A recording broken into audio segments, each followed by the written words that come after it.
এই দিয়া, মামামের বিয়ের ভ্লগ করবি না? হ্যাঁ নিশ্চয়ই, গোটা ফেসবুকে যেখানে আমি 150 খানেক ছবি আর ভিডিও দিয়ে অলরেডি ভরিয়েই দিয়েছি, এটাই বা বাদ যায় কেন? আর আমি শিওর এরপর লোকজন আমাকে পাক্কা ব্লগ করে দেবে। যাই হোক, ছোটবেলার বন্ধুর বিয়ে বলে কথা, ইতনা তো বানতাই হ্যাঁ। 15ই ডিসেম্বর বিয়ে, আমি তো তাও ভদ্রতার খাতিরে 13 তারিখ গিয়ে পৌঁছেছি। বাকি লোকজন 11 তারিখ থেকেই শুরু করে দিয়েছে।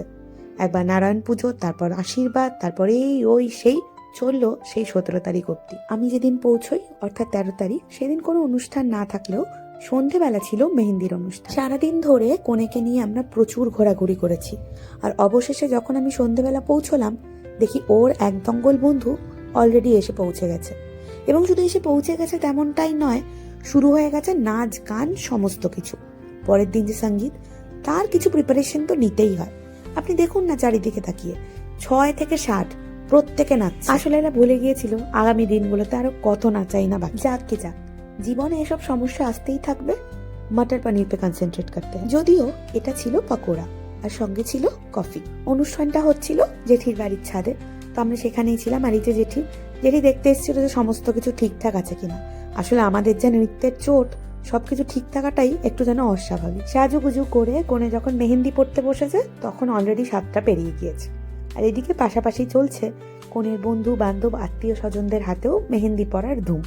এখানে হচ্ছে ওর সমস্ত বন্ধুরা রয়েছে, নয়নিকা, পারমিতা, নবনীতা আর সহেলি। ওদের মেহেন্দি পড়া শেষ হতে হতে তারপর বসলাম আমরা, এবং একে একে মেহেন্দি পড়া শেষ হলো যখন, তখন ঘড়িতে বাজে রাত 11:15। তবে সমস্ত কিছুর সঙ্গে কনস্ট্যান্ট যে জিনিসটা চলছে তা হলো নাচ। খেতে খেতে নাচ, হঠাৎ করে উঠে দাঁড়িয়ে নাচ, মেহেন্দি পড়তে পড়তে নাচ, কাঁদতে কাঁদতে নাচ। আর ঠিক এভাবেই নাচতে নাচতে কখন যে পরদিন ভোর হয়ে গেল বুঝতেই পারলাম না। পরের দিন ছিল মামামের বৃদ্ধির অনুষ্ঠান। সকালবেলা উঠে সুন্দর করে সাজুগুজু করে ও এখন পোজ দিচ্ছে ফটোগ্রাফার দাদাদের জন্য। আর সেই সুযোগ আমি বা হাতছাড়া করি কি করে? তাই আমিও 2-1টা ছবি এবং ভিডিও অবশ্যই তুলে রেখেছি। সকালবেলার এক প্রস্থ অনুষ্ঠান শেষ হতে না হতেই শুরু হয়ে গেল দুপুরবেলার অনুষ্ঠান, অর্থাৎ আইবুড়ো ভাত। ঠিক হলো যেই পরিমাণ থালায় খাবার ওর রয়েছে, ওর যতক্ষণে খাবার শেষ হবে ততক্ষণে আমরা সন্ধেবেলার অনুষ্ঠান অর্থাৎ সঙ্গীতের জন্য নাচ প্র্যাকটিস করে নেব। এইভাবে হাততালি দিলেই যদি নাচানাচি হয়ে যেত তাহলে তো বেশ ভালোই হতো। স্টেজে উঠে ছড়িয়ে একসা, এ সামনের দিকে তাকাচ্ছে, ও পেছন দিকে, একজন ডান দিকে, একজন পুরোই ঘুরে যাচ্ছে। তবে এত কিছুর মাঝখানে আমি প্রতিবার ভাবি, যে অনুষ্ঠানে মানুষ সারাক্ষণ শুধু নৃত্যই করে যায় তার নাম সঙ্গীত কেন? যাই হোক, আমার প্রশ্নের মান রাখতে আমার ভাই মাইক উঠিয়ে শুরু করলো এক সঙ্গীত। ভাইয়ের পরে মাইক পাসান হয়ে চলে গেল ছোট বাবু আর দেবাঙ্কির হাতে। ওরাও একখানা সঙ্গীত গাইলো। তারপরে দেখি মাইক নিয়েছে অনিমেষ। আমি তো তখন ভয়ে কাঁপছি, এও কি গান করবে? যাক বাবা, 2-4টে যোগ বলে আমাদের মান বাঁচিয়েছে। তবে এই যে আমাদের এত লজ্জা, এত ছড়িয়ে ফেলার ভয়, সেসব কিন্তু আমাদের মা, কাকিমা, জেঠিমা কারোর মধ্যে নেই। ওদেরকে একবার বলাতেই সোজা স্টেজে হাজির সবাই। এ ওকে ডেকে, ও তাকে ডেকে দুর্দান্ত নেচে ফাটিয়ে দিল, এবং ওদের জন্যই আরো যেন স্পেশাল হয়ে উঠলো সন্ধেটা। দাঁড়ান আরো বাকি রয়েছে। এরপর আসলো এনগেজমেন্টের পালা। একদিনে একগুচ্ছ অনুষ্ঠান করেও আমরা কিন্তু কেউ ক্লান্ত হইনি, ওরাও না। কেক কাটাকুটি এবং খাওয়া খাওয়ির পর পালা হচ্ছে আংটি বদলে। আর সেই আংটি দেখে কোণে আমাদের এত খুশি যে নিজেই বাক্স থেকে খুলে আংটি নিজের হাতে পরে নিচ্ছিল, যদি না সবাই হই হই করে উঠতো। যাই হোক, অবশেষে যে বরের হাত থেকে আংটি পড়েছে, এই আমাদের অনেক ভাগ্য।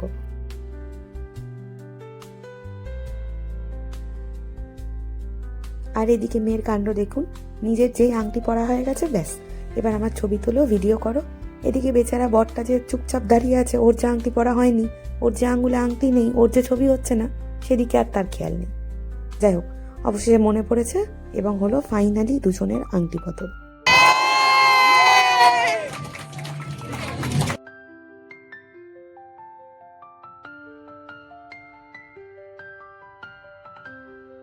আর অনুষ্ঠানে কোনো রকম গন্ডগোল হয়নি, সব ঠিকঠাক মিটে গেছে, কেক কাটা হয়ে গেছে, আংটি পরানো হয়ে গেছে। এবার তাহলে আমরা কি করব? অফকোর্স নাচ।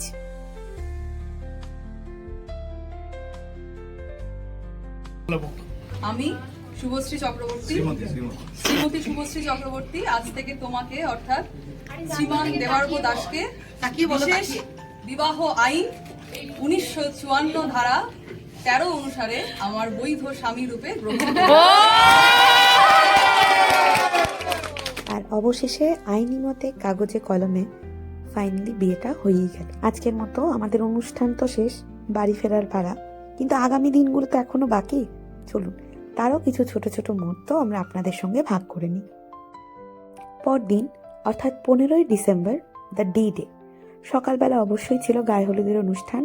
সবাই হাজির আমরা সেজে গুজে হলুদ শাড়ি পরে। আর আমরা সবাই হলুদ শাড়ি পরবো বলে কোণে পরেছিল কমলা রঙের শাড়ি। এটা কিন্তু আমাদের একদম প্রি প্ল্যান ছিল। ও আচ্ছা দাঁড়ান, গায়ে হলুদ হচ্ছে, এবার কি হবে? অফকোর্স নাচ।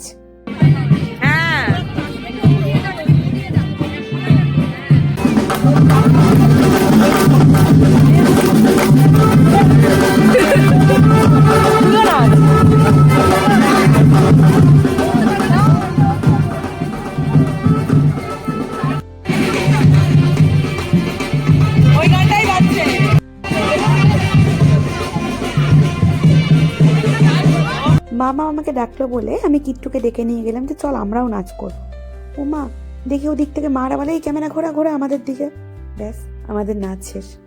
চলুন দেখা এই জাজের কোণের লুকটা কেমন ছিল। শুরুতে এত রকম কাজকর্ম ছিল, সেই কারণে আর ভিডিওটা তখন করা হয়নি। ছবি তো অবশ্যই তুলে রেখেছি এবং ছবি আমি পোস্টও করেছি, ওই যে বললাম 150খানা।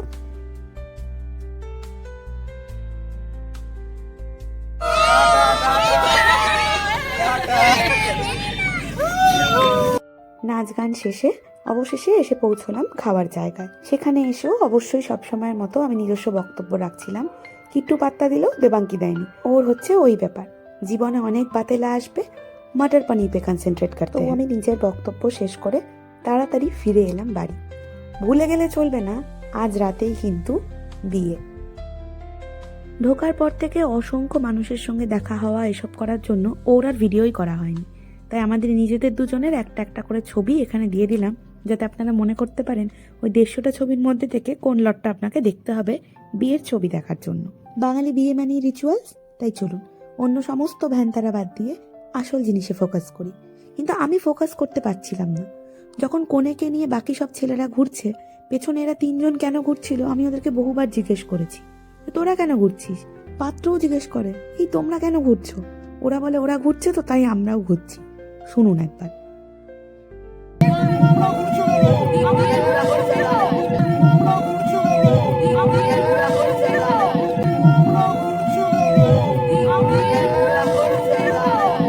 এই কাণ্ড দেখে কিন্তু বেশ হাসাহাসি হলো খানিকক্ষণ।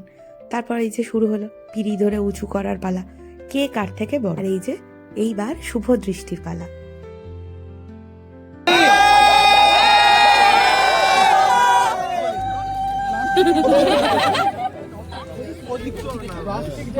সারা সন্ধে ধরে যতই 400 লোক এসে বলুক যে বাহ তোকে তো দারুণ সুন্দর লাগছে, বাহ তোকে তো ভারী মিষ্টি লাগছে, আসল স্ট্যাম্প কিন্তু একজনের থেকেই চাই। আর অবশ্যই এমনটাই হওয়া উচিত। আর এরপর মালা বদল। এই বিয়েতে সবচেয়ে আনন্দ পেয়েছি আমরা যেটায়, সেটা হচ্ছে সিঁদুরদান। ওদের নিয়ম যে বাসি বিছানায় সিঁদুরদান করতে হয়, অর্থাৎ বাসর ঘরে। আর বাসর ঘরে যারা ছিল তাদের মধ্যে সবচেয়ে বড় আমরা দুজন। সেখানে ছিলাম আমি আর মুনাই, মানে ওর মামাতো বোন। 2 পুরোহিতকে আমরা দুজন, সিঁদুরদান কারা করিয়েছে আমরা দুজন। প্রতি বছর 1000টা করে বিয়ে বাড়ি গিয়ে গিয়ে যেটুকু নিয়ম জানতাম আমরা, সেই অনুযায়ী ওদের প্রথম সিঁদুরদান হয়েছে। তারপর বাসি বিয়ে, যেখানে 7 পাক ঘোরা, খইদানের পর আবার একবার পুরোহিতের হাত ধরেও কিন্তু ভালো করে সিঁদুরদান হলো। তবে ওই যে প্রথম সিঁদুরদানটা যে আমাদের মতো করে হলো, সেটাতে কিন্তু আমরা ভীষণ মজা পেয়েছি।